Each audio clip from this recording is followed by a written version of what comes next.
Jangan-jangan hal-hal yang disebut forex, kripto sama. Cuma beda aja, ini digital, ini tidak gitu.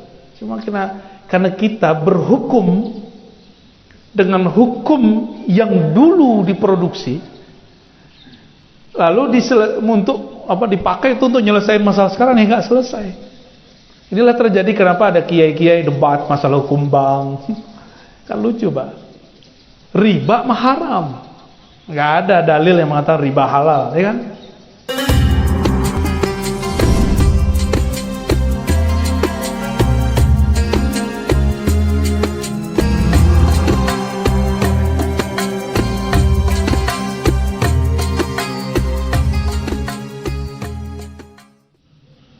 Ada yang bahrul ulum, samudra ilmu.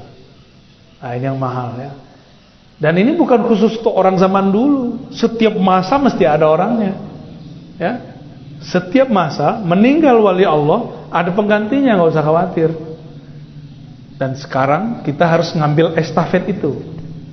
Ya, nggak boleh kita kemudian menyerahkan urusan zaman ini ke kitab-kitab jadul zaman dulu. Zaman dulu kitab-kitabnya kita baca sekedar untuk ibrah. Kalau ada persoalan yang sama kita ambil. Tapi persoalan zaman dulu sama nggak dengan zaman sekarang? Zaman dulu udah ada smartphone belum? Udah ada bank belum? Udah ada asuransi belum? Udah ada komplek belum? Komplek kan masalahnya komplek enggak? Belum ada, Pak. Belum ada imunisasi, belum ada vaksin. Di zaman dulu nggak ada. Belum ada BPJS, ya kan?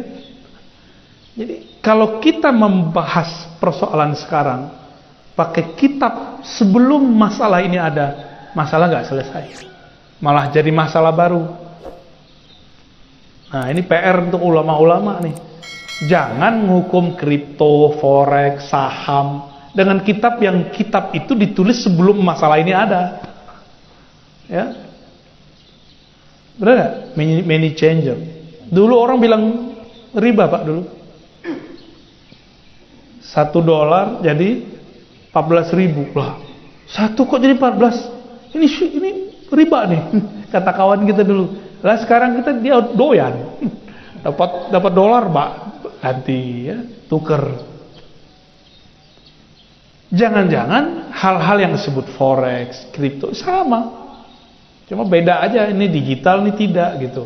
Cuma karena kita berhukum dengan hukum yang dulu diproduksi, lalu dipakai itu untuk nyelesain masalah sekarang yang nggak selesai. Inilah terjadi kenapa ada kiai-kiai debat masalah hukum bank. Kan lucu, Pak.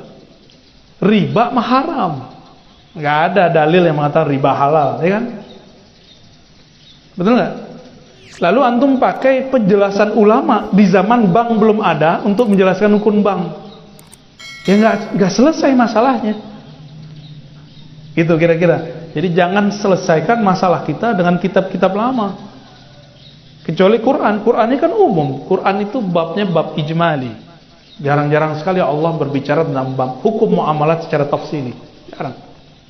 Betul-betul Allah kasih semacam kelonggaran antaradin. Nah, imam mazhab kita keilmuannya sudah sampai pada level ruh. Makanya mazhab mereka relevan sampai sekarang. Itu yang saya ceritakan di bulan-bulan sebelumnya. Orang dulu kalau zakat mesti pakai benda, ya, fisik. Tapi Abu Hanifah bilang boleh dengan yang senilai. Di zamannya dia disebut najis oleh Hamad bin Zaid. Tapi zaman sekarang semua mazhab nggak ada yang nolak bahwa zakat fitrah boleh digantikan dengan angka.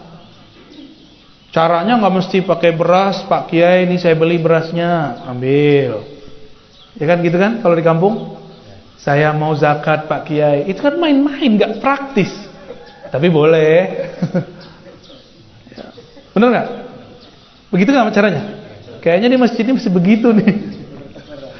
Ya kalau Pak Haji bilang kita menghargai orang-orang yang menggunakan, oke. Tapi kan orang sekarang sibuk, Pak, atau sok sibuk. Sembari lagi di mobil, pencet jadi, ya kan? Tinggal kirim tandanya. Itu sudah dipakai oleh lembaga-lembaga zakat internasional, nasional. Masa kita belum pakai? Kira-kira begitu. Perkataan ini tahun 130 disampaikan oleh Abu Hanifah. Dan baru relevan di tahun 1440-an. Sekarang ini nggak ada yang nolak, ya, nggak ada yang nolak, benar nggak? Maka kecerdasan dia itu melewati akal dan riwayat yang ada zaman itu. Inilah namanya zauki, nyambung sampai ke sana. Ya.